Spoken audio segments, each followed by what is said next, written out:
Hey, hi everyone. Welcome to all of you on your channel that is on J Physics Maniac. So today we are going to discuss a very interesting thing that is essentially I have kept the heading as stability of teeter toy, but this particular topic or this content, if you do a little bit of research, you can get. It's not very uncommon. Or the thing is that I will add few extra dimension to this question. I will not only check the stability, but also I will check about the oscillation of this teeter toy. We will find out the angular frequency of the oscillation too.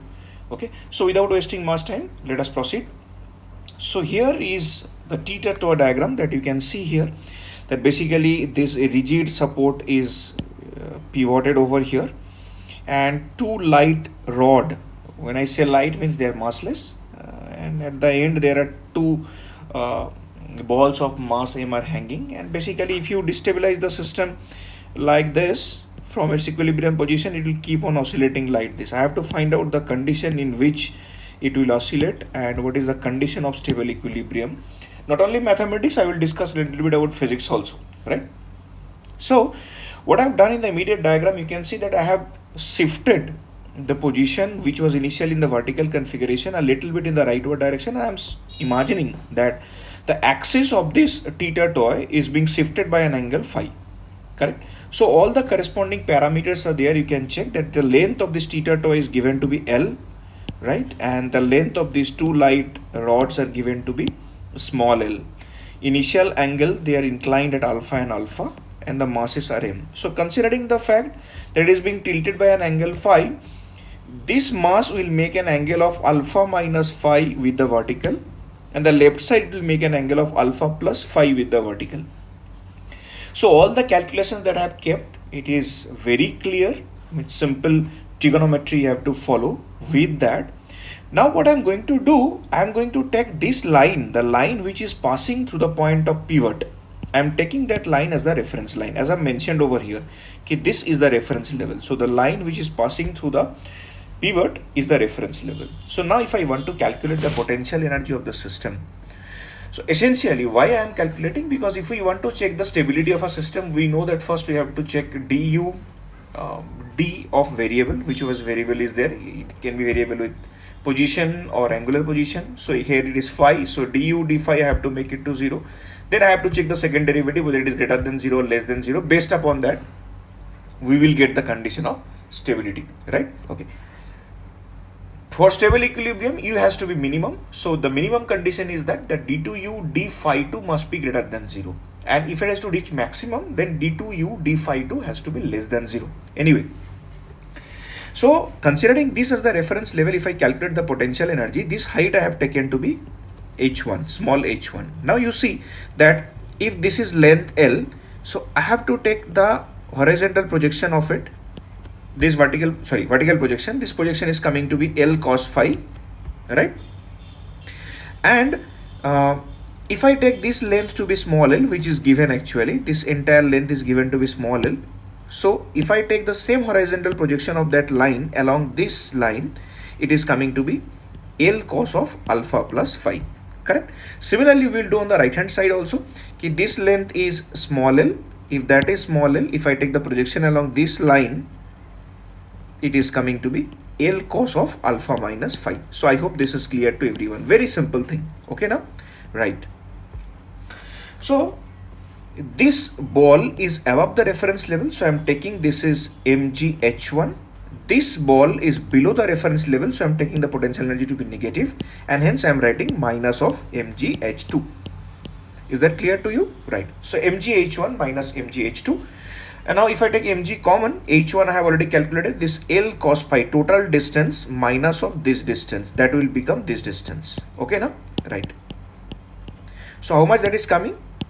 So it is coming to be, I will just make a quick change. Okay, this angle is basically phi over here. Okay, all right. So with no offense, this is phi. Anyway, so now h1, basically this height is coming to be L cos phi, capital L cos phi minus of small l cos of alpha plus phi. From the diagram, you can easily figure it out. So I'm substituting over here. And then next, what is h2? h2 is basically this entire height. that is L cos of alpha minus phi, correct? That minus of this height, that is how much? Capital L cos phi. Is that okay? I have substituted. Then after doing a little bit of trigo, I am leaving this calculation part up to you. I'm leaving this calculation part up to you. The u function, ultimately u function of theta, this comes to be u function of theta is coming to be, sorry, phi. I have taken this angle to be phi.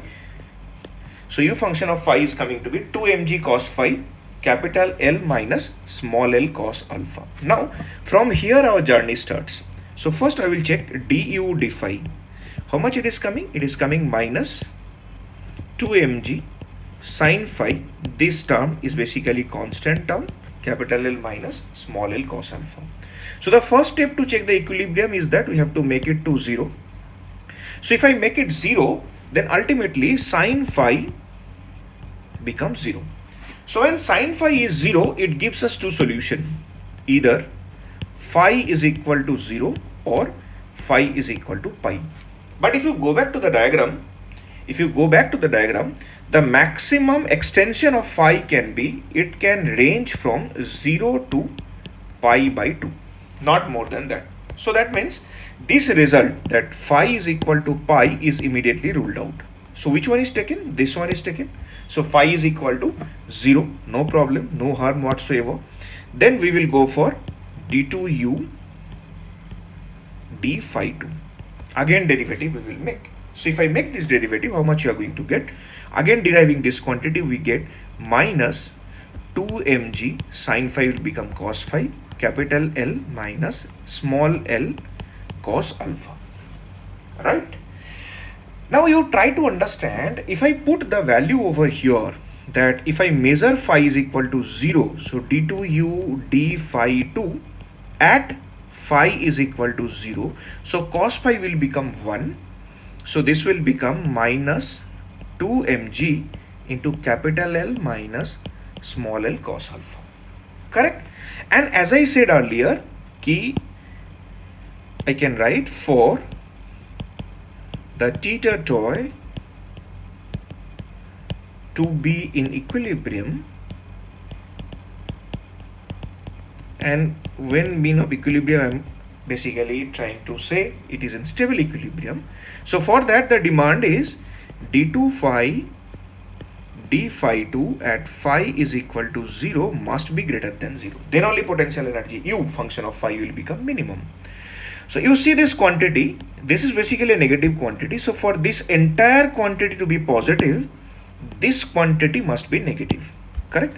So this demand will be satisfied only if, this will happen only if capital L minus small l cos alpha is less than 0. So that means the condition which I am getting is basically capital L less than small l cos alpha. Alright, is that clear? Now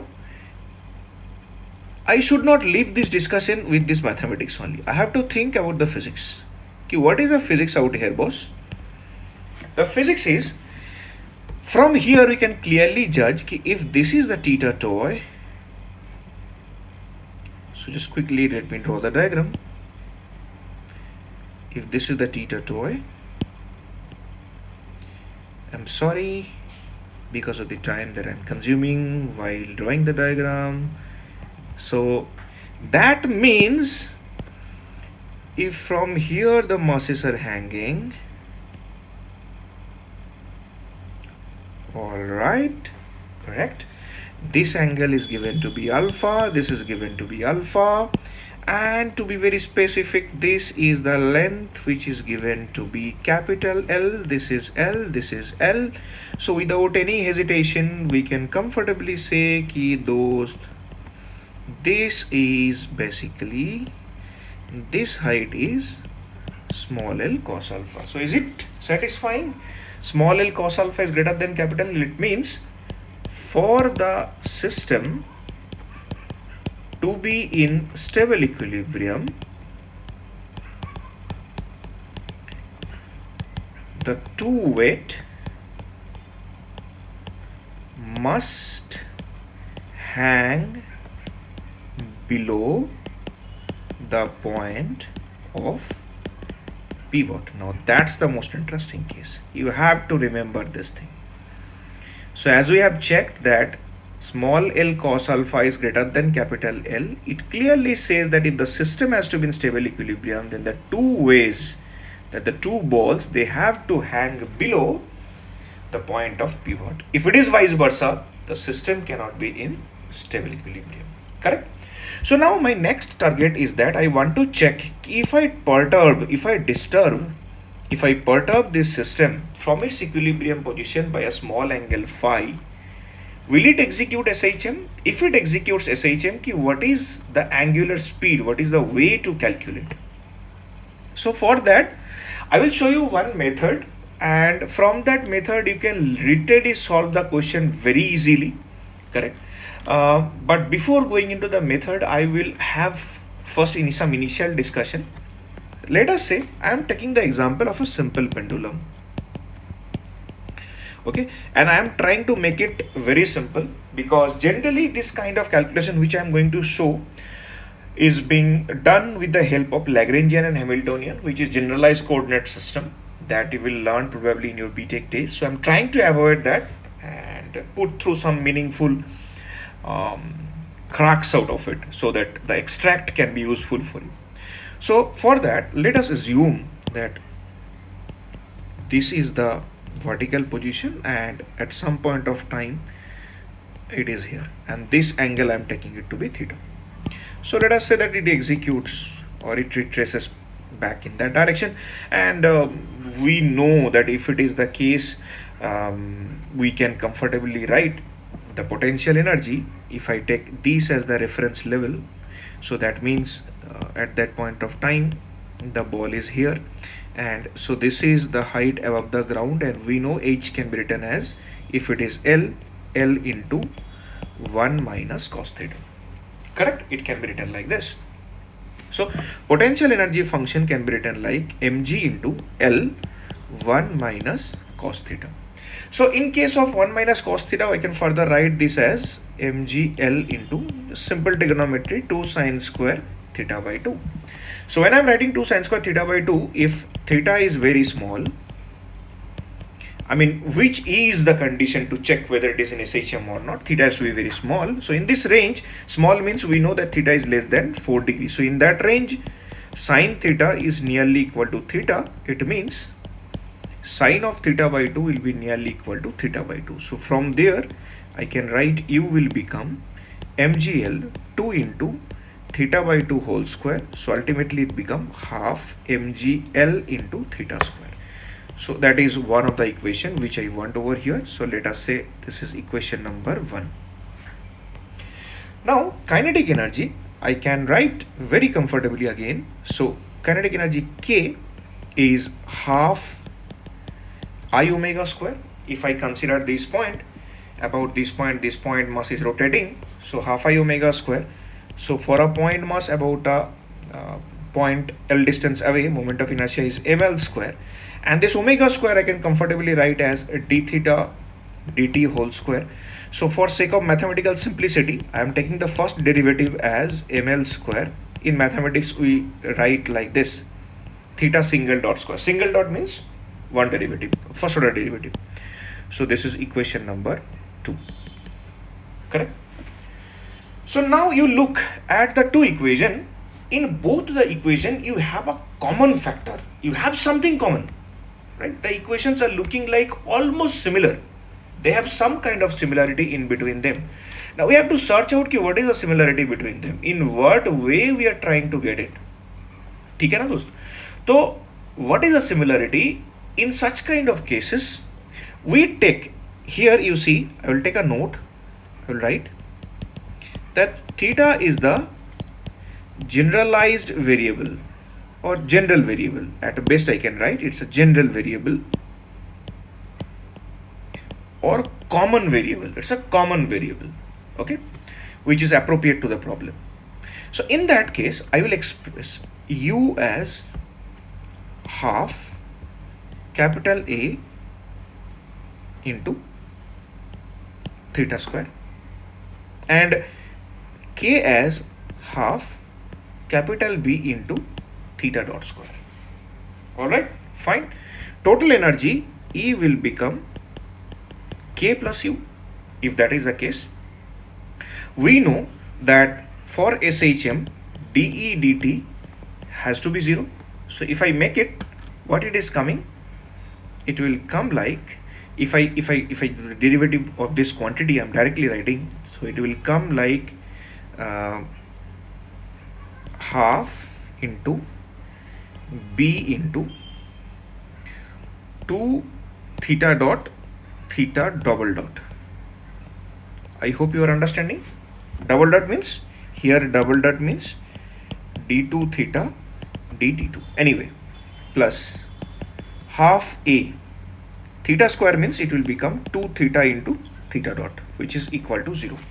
So what the general equation is coming, I can safely negate this factor theta dot, 2 will be cancelled. So in general the equation is coming to be B theta double dot plus A into theta is equal to 0.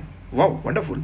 So we are getting theta double dot plus A by B into theta is equal to 0.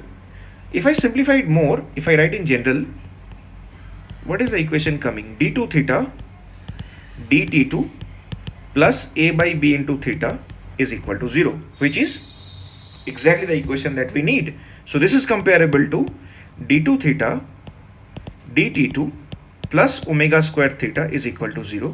So from these two equations, omega is equal to root under of A by B. Alright, I hope this is clear. Fine.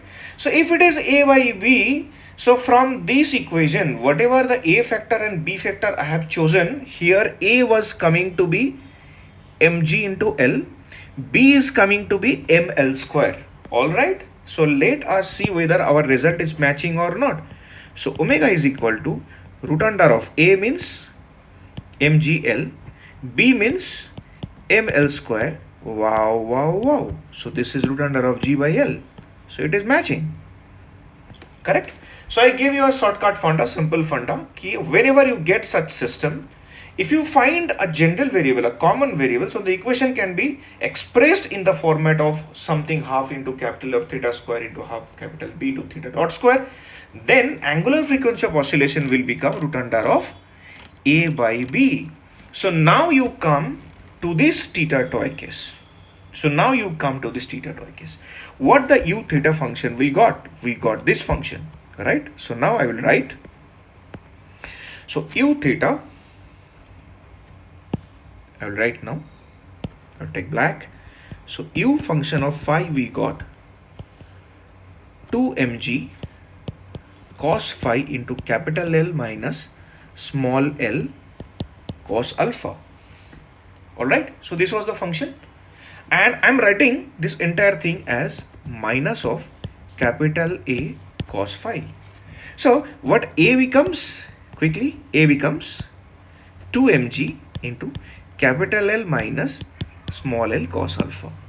Alright, fine, good. So if that is the case, next thing what I'm gonna do, we know what is the kinetic energy.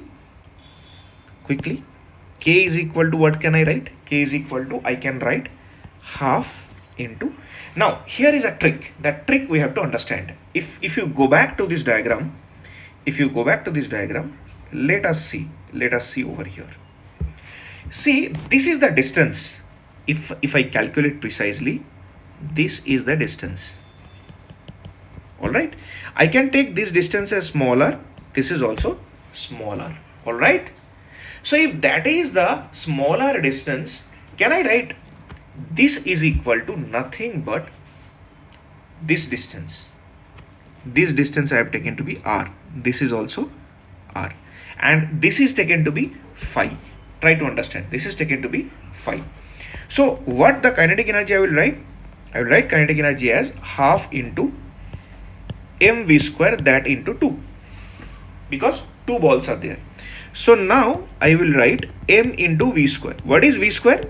M into v square means I am writing here simply r square into omega square. है ना दोस्त? perpendicular distance from the point of pivot. I have already explained perpendicular distance from the point of pivot. ये ऐसे rotate कर रहा है ना, right? Very simple to understand. You see now. So omega square I can write now m r square into d phi dt whole square. That means I can write m r square into phi dot square. That is kinetic energy. My job is done. Correct? So this is kinetic energy. So once this is kinetic energy, can I write this kinetic energy as K is equal to half B into phi dot square. So if I do half B into phi dot square, how much B is coming? B is coming to be 2m into r square. See the trick. What a wonderful trick it is. If you just remember it, you will get the answer in a rapid pace of time. So now simply what I have to do, I know, we know. What we know? Omega is root under of A by B. So if omega is equal to root under A by B, A is how much? We already have that result, that is 2mg capital L minus small l cos alpha divided by 2m r square. So how much it comes? 2m cancelled. So your final answer is root under of g into capital L minus small l cos alpha divided by r square. That's the final answer.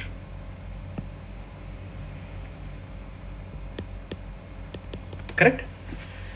So the benefit of learning the procedure in the proper way is that when you know the complete thing, you can easily apply that and you will get the correct answer, whatever may be the complexity level of the question. So I hope you have enjoyed this session.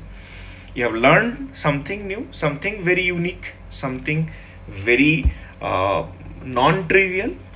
Correct? So if you feel that you are being benefited, there is something which I could do for you. So please do subscribe, like and share. Thanks you. Thank you. Thanks all.